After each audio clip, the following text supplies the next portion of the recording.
자, 아는 척하기 딱 좋은 영단어 네 번째 시간 시작하겠습니다. 오늘은 여러분들이 좀 많이 입는 그 옷 상표에 관련된 얘기를 한번 해보려고 그러거든요. 어떤 재밌는 얘기가 있는지 같이 한번 볼까요?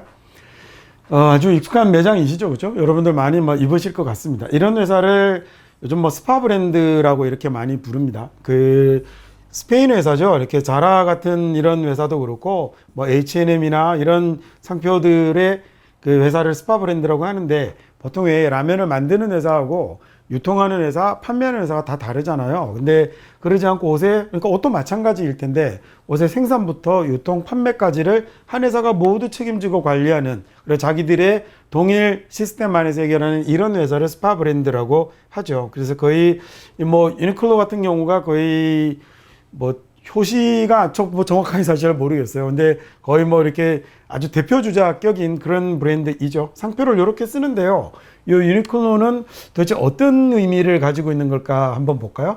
자, 원래 유니클로라는 회사는 요 그림 보니까 느낌이 딱 오시죠? 어떤 일을 가지고 있는 건지. 원래 유니클로라는 회사는요, 저분이 이제 사장님이세요. 근데 저분은 다른 아버님의 가업을 물려받았던 건데, 아버님이 남성 의류 매장을 하나 가지고 계셨대요. 근데 그걸 받아서 84년도에 유니크 클로팅 웨어하우스라는 이름으로 이 브랜드를 이제 소위 론칭을 하게 되는데, 보니까 그러네요. 유니크라는 말은 독특한이라는 이런 의미를 가지고 있는 형용사죠. 그렇죠? 그 다음에 클로팅이라는 말은 당연히 옷일 거고, 웨어하우스는 창고입니다. 그래서 지금처럼 잘 정리되어 있는 이런 매장이었다기보다는 미국의 창고형 매장처럼 이렇게 쌓아두면 가져가는 형태로 사실은 이렇게 이 업을 시작하셨던 건데, 원래 이름이 그래서 이렇게 유니크 클로팅 웨어하우스라는 이런 이름을 가지고 시작을 했고요. 그래서 얘를 합쳐서 상표를 원래는 어떻게 사용을 했던 거였냐면, 유니크의 UNI하고 그다음에 클로의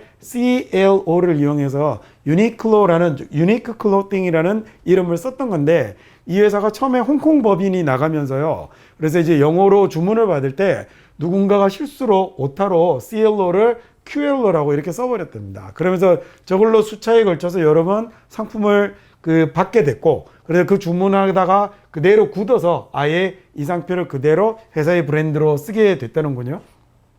너무너무 유명해져 있는 세계적인 기업치고는 이렇게 오타 때문에 저 상표가 나왔다라는 게 좀 특이하기도 하죠. 자, 근데 잘 보시면 여기 UNI라는 말이요. UNI라는 말이 이게 어떤 의미를 가지고 있는 거냐면, 이게 영어에서 숫자 1을 나타내는 이런 의미가 되거든요. 그래서 거기에다가 QUE라는 얘가 들어가면 얘는 또 뭐가 되냐면 형용사를 만드는 전미사가 됩니다. 그래서 유니크라고 쓰게 되면 하나밖에 없는 독특한, 특이한이라는 이런 의미를 가지게 된 거고, 이 회사의 상표의 일부분을 차지하게 된 거죠.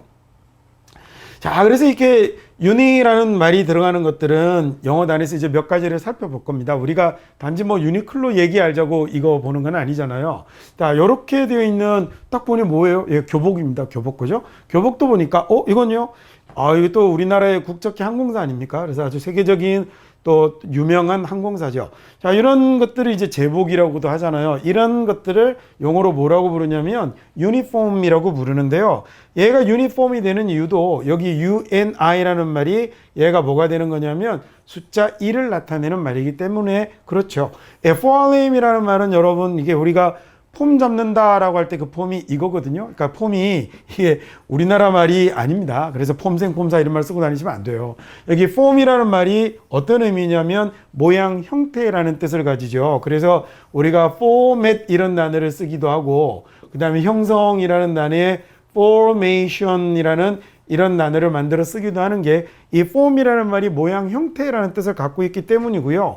그러면 유니폼이라고 쓰면 딱 한 가지 모양, 한 가지 형태라는 이런 말이 된 거죠. 그래서 한 가지 모양으로 만들어 입는 교복, 그 다음에 제복, 이런 것들을 영어로 유니폼이라고 합니다. 이 유니라는 단어가 들어가는 것들은 영어 단어가 굉장히 많거든요. 시험에 잘 나오는 단어들 중에 unify라는, 단일화하다라는 이런 단어들도 그렇고요. 그래서 익혀두시면 굉장히 쓸만한 그런 아주 요긴하게 쓸 수 있는 그런 어원이 될 겁니다.